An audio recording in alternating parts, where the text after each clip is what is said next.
الحمد لله نحمده ونستعينه ونستغفره ونعوذ بالله من شرور أنفسنا ومن سيئات أعمالنا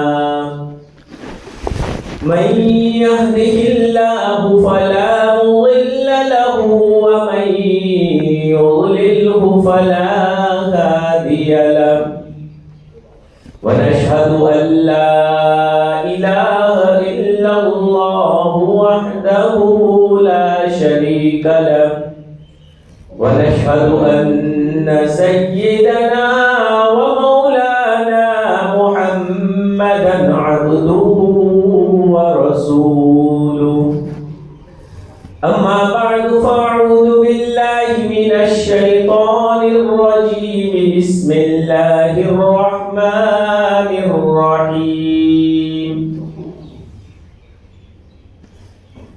سبحان الذي أسرى بعبده ليلا من المسجد الحرام إلى المسجد الأقصى الذي باركنا حوله صدق الله مولانا العظيم. درود شریف پڑھیں.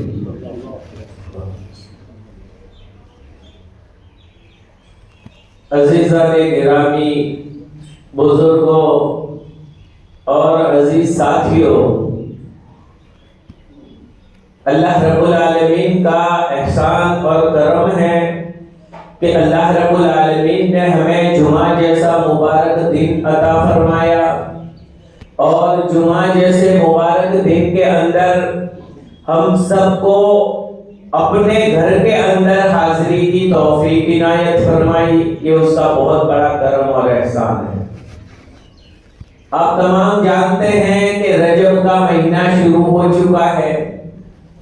آج رجب کی 9 تاریخ ہے. رجب المرجب کا 9واں چاند آج ہو چکا ہے، اور یہ رجب کا مہینہ بڑا برکتوں والا مہینہ ہے، اور یہ رمضان المبارک کی تیاری ابھی سے شروع ہو جاتی ہے. اسی لیے پیارے آقا صلی اللہ علیہ وسلم جب رجب کا چاند دیکھتے وہاں سے یہ دعا پڑھنا شروع فرما دیتے تھے: اللہم بارک لنا فی رجب و شعبان وبلغنا رمضان. اے اللہ، مجھے رجب اور شعبان میں برکت نصیب فرما اور مجھے رمضان تک پہنچا دیجئے. یعنی میری عمر میں برکت نصیب فرمائیے تاکہ یہ رمضان مجھے نصیب ہو جائے. گویا رمضان المبارک جیسے بابرکت مہینے کی تیاری کا مہینہ، اور یہ مبارک مہینہ، اس مہینے کی اگر تاریخ کو اٹھا کر دیکھتے ہیں، اس مہینے کو اگر اسی مہینے کے اندر ہمارے پیارے آقا محمد رسول اللہ صلی اللہ علیہ وسلم کو معراج جیسا مبارک سفر ہوا تھا. پیارے آقا صلی اللہ علیہ وسلم طائف میں دعوت دینے کے لیے جاتے ہیں اور گھر گھر جا کر دعوت دیتے ہیں. طائف والوں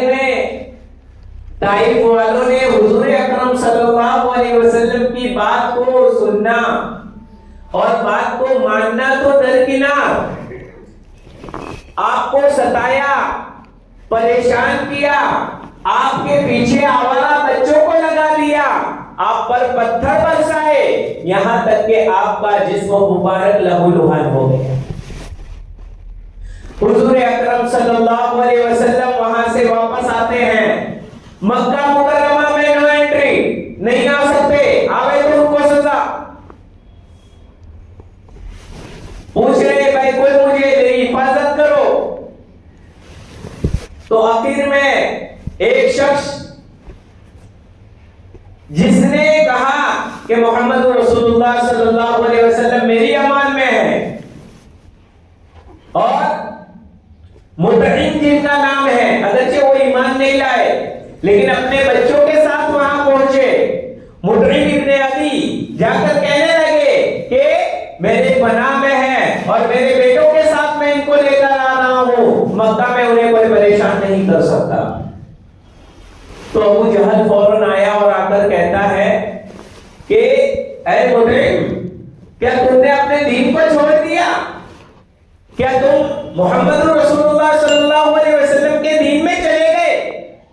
تو کہا کہ نہیں، میں اپنے دین پر ہوں اور اپنے کفر پر گویا قائم ہوں، لیکن میں اس لیے کہہ رہا ہوں کہ بس ان کو میں نے پناہ دی ہے، اور جو ان کے سامنے مقابلہ کرے گا اور انہیں پریشان کرے گا تو اسے مجھ سے مقابلہ کرنا ہوگا۔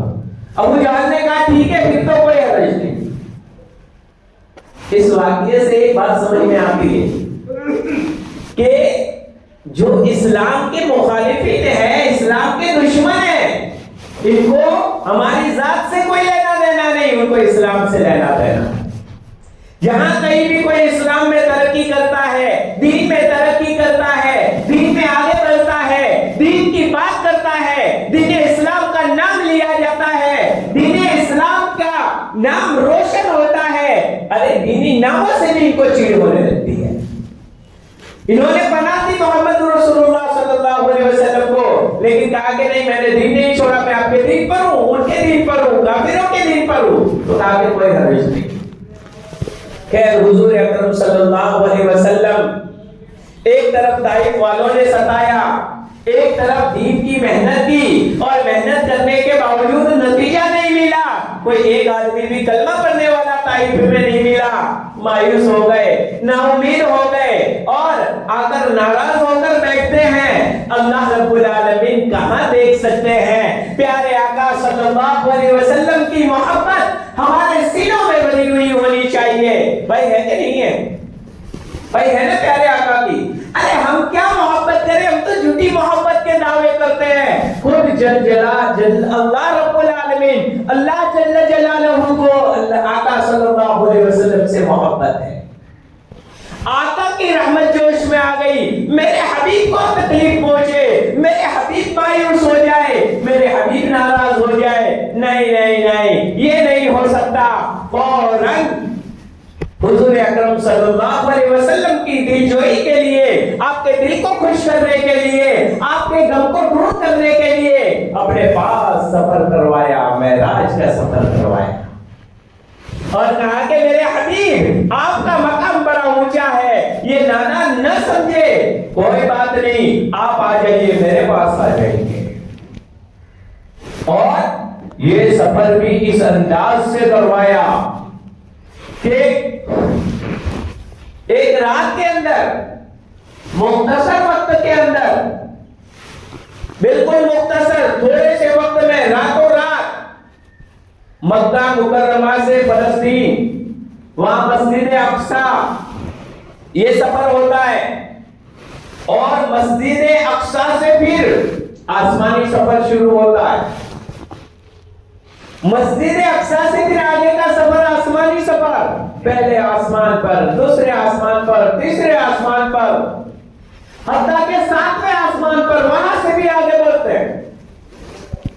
اسی لیے جب حضور اکرم صلی اللہ علیہ وسلم نے صبح بتلایا لوگوں کو کہ میرے رب نے مجھے معراج کروایا، میرے رب نے مجھے آج رات کو سفر کروایا، اور جاگتے ہوئے سفر کروایا، جسم کے ساتھ سفر کروایا، حضور اکرم صلی اللہ علیہ وسلم نے رات میں سارے انبیاء کی امامت کروائی مسجد اقصی کے اندر۔ یہ سارا واقعہ بیان کرتے ہیں مشرکین مکہ، ابو جہل وغیرہ، جب دیکھتے ہیں ہاں موقع اچھا ہے، پہنچ جاتے ہیں صدیق اکبر رضی اللہ تعالیٰ عنہ کے پاس۔ اے صدیق، جن کے بارے میں تم کہہ رہے تھے ہم ان پر ایمان لے آئے، تمہارے دوست محمد رسول اللہ صلی اللہ علیہ وسلم کیسی بہکی باتیں کر رہے ہیں، کیا بات کہہ رہے ہیں؟ صدیق اکبر رضی اللہ تعالیٰ عنہ نے کہا کیا بات کر رہے ہیں؟ تو کہنے لگے کہ وہ کہہ رہے ہیں ایک رات میں ہم یہاں سے بیت المقدس پہنچ گئے،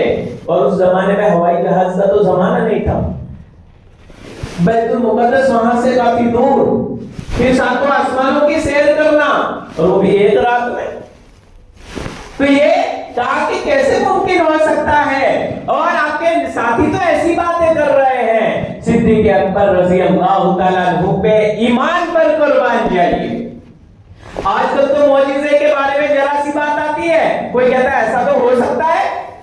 کہتے ہیں امام اعظم ابو حنیفہ رحمۃ اللہ علیہ 40 دن تک انہوں نے عشاء کے وضو سے فجر کی نماز پڑھی. اعتراض کرنے لگتے ہیں، ارے اللہ والوں کو اللہ طاقت دیتے ہیں تو سب کچھ کر سکتے ہیں. تو پھر معراج پر بھی اعتراض کرو گے ایسے لوگ، اور ایمان سے بھی ہاتھ دھو بیٹھیں گے ایسے لوگ. حضور اکرم صلی اللہ علیہ وسلم کی جب بات آئی، اور جب صدیق اکبر کے سامنے یہ بات آتی ہے اور صدیق اکبر سے کہا جاتا ہے کہ تمہارا ساتھی تو ایسی بات کر رہا ہے کہ ایک رات میں اتنا لمبا سفر کر دیا، قربان جائیے. اور صدیق اکبر کی ایمان پر قربان جائیے اور اللہ تعالیٰ سے مانگیے اللہ رب العالمین صدیق اکبر جیسا ایمان ہمیں بھی نصیب فرما دے. کہتے ہیں کہ ساری دنیا ایک طرف، ساری چیزیں ایک طرف، میرا کالی کملی والا اگر کہہ رہا ہے محمد رسول اللہ صلی اللہ علیہ وسلم کہہ رہے ہیں تو وہ بات سچ ہے، میں تصدیق کرتا ہوں. پیارے آقا صلی اللہ علیہ وسلم نے اسی وقت سے ان کو لقب دیا صدیق اکبر، یعنی سچوں میں بھی سب سے سچا. یہ صدیق اکبر کا لقب ملا کہ بغیر دیکھے ہوئے ایمانی پاور پر کہ جب محمد رسول اللہ صلی اللہ علیہ وسلم کہہ رہے ہیں مجھے کوئی عقل کو دخل دینے کی ضرورت نہیں، اپنی عقل کے ذریعے سے سوچنے کی ضرورت نہیں، میرے آقا فرما رہے ہیں تو بات بالکل سچی ہے. حضور اکرم صلی اللہ علیہ وسلم مکہ المکرمہ میں آرام فرماتے، جبریل امین آتے ہیں، پیار محبت کے ساتھ اٹھاتے ہیں. پیارے آقا چلیے رب نے آپ کو بلایا ہے. براق نامی سواری لائی جاتی ہے، اور براق نامی سواری لمبا سفر طے کرنے والی. اب تعجب کرتے تھے اتنا لمبا سفر کہاں سے؟ ارے تمہارا انسانوں کا بنایا ہوا ہوائی جہاز، ہیلی کاپٹر اور یہ ایروپلین وغیرہ یہ سب اڑتا ہے اور اڑ کر اتنا تیزی سے سفر کرتا ہے، تو تم کو بھی بنانے والا، تمہاری عقل کو بھی بنانے والا وہ خدا کیا ایسا براق پیدا نہیں کر سکتا؟ خدا پر اعتراض کرتے ہو؟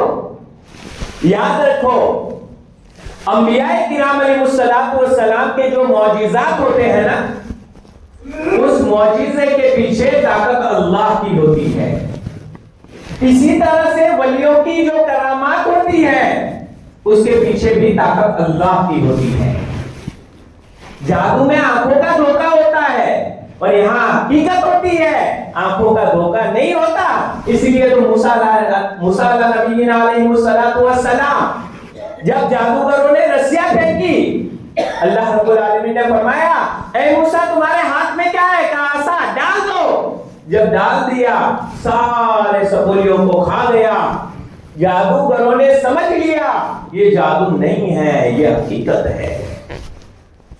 سارے جادوگر سجدہ ریز ہو گئے اور کہنے لگے قرآن اٹھا کر دیکھیے، قرآن کہہ رہا ہے. جادوگروں نے کلمہ پڑھ لیا، کہنے لگے کہ ہم موسیٰ علیہ السلام کے رب پر ایمان لے آئے. فرعون کہنے لگا میری اجازت کے بغیر ایمان لے آئے. کہا کہ جو کرنا ہو کر لے، میں سزا دوں گا آپ کا، جو کرنا ہو کر لے، ہم ایمان نہیں چھوڑیں. اتنا پختہ ایمان کیوں؟ بھروسہ تھا یہ انبیاء کا معجزہ ہے، یہ سچے نبی کا معجزہ ہے، اس کے پیچھے طاقت اللہ رب العالمین کی ہوتی ہے. تو اسی طرح معراج میں جو اتنا سفر ہوا اس کے پیچھے بھی قوت اور طاقت اللہ رب العالمین کی ہے. اور جو اللہ رب العالمین ایک انسان کو اتنی عقل دے سکتا ہے کہ ہوا سے بھی تیزی کے ساتھ جانے والی میزائل بنا سکتا ہے، تو اس انسان کو اور اس انسان کی عقل کو پیدا کرنے والا خدا وہ کیا نہیں بنا سکتا؟ براق منگوایا گیا، براق تیز رفتار سواری، ایک قدم یہاں تو دوسرا قدم انتہائی نظر تک. روایت میں آتا ہے ہماری نظر کہاں تک پہنچتی ہے وہاں پر دوسرا قدم براق کا رہتا تھا. یہ سواری تیزی کے ساتھ بیت المقدس پہنچتے ہیں. بیت المقدس میں سارے انبیاء کرام علیہ السلام کو اللہ تبارک و تعالیٰ نے جمع فرما دیا. سارے انبیاء انتظار کر رہے ہیں, صفوں میں بیٹھے ہوئے ہیں, کون نماز پڑھائے گا, آج نماز کے لیے آگے کون بڑھے گا, آج کس کو خوش قسمتی حاصل ہوگی. سارے انبیاء, آدم علیہ السلام بھی موجود ہے, موسیٰ علیہ السلام بھی موجود ہے, عیسیٰ علیہ السلام بھی موجود ہے, ابراہیم خلیل اللہ بھی موجود ہے, اسماعیل ذبیح اللہ بھی موجود ہے, سارے انبیاء موجود ہیں. آج کس کو امامت کی شرافت حاصل ہوتی ہے؟ پیارے آقا صلی اللہ علیہ وسلم تشریف لاتے ہیں. کہا حضرت جبریل امین کہتے ہیں پیارے آقا نماز پڑھائیے. پیارے آقا آگے آتے ہیں اور سارے انبیاء کرام علیہ السلام کو 2 رکعت نماز پڑھاتے ہیں اور امام الانبیاء کا شرف حاصل کرتے ہیں. اسی لیے ہمارے آقا کو کہا جاتا ہے امام الانبیاء. کتنا ہے اللہ رب العالمین کی محبت تو دیکھو. ذرا کفار نے تھوڑا سا ستا دیا, پتھر کے ذریعے لہولوہان کر دیا, اللہ رب العالمین نے امام الانبیاء بنا دیا. اور اللہ رب العالمین نے اپنے پاس اتنے پر بھی بس نہیں, وہاں پر سے پھر کہا جبریل ہمارے پاس لے کر آ جائیے. جبریل امین لے کر چلتے ہیں, براق کے ساتھ سواری چلتی ہے. پہلا آسمان, وہاں نبی کی ملاقات. دوسرا آسمان, وہاں نبی کی ملاقات. تیسرا آسمان, وہاں نبی کی ملاقات. وہ میں تفصیل میں نہیں جا رہا ہوں, وقت کم ہے, مجھے مختصراً ذکر کرنا ہے. جب 7ویں آسمان پر سدرۃ المنتہا پر پہنچتے ہیں, سدرۃ المنتہا جبریل امین اپنے پروں کے ذریعے سے اڑتے ہوئے وہاں پر آتے ہیں. 7واں آسمان آتا ہے. 7ویں آسمان پر جب پہنچ جاتے ہیں تو جبریل امین رک جاتے ہیں. جبریل امین رک جاتے ہیں.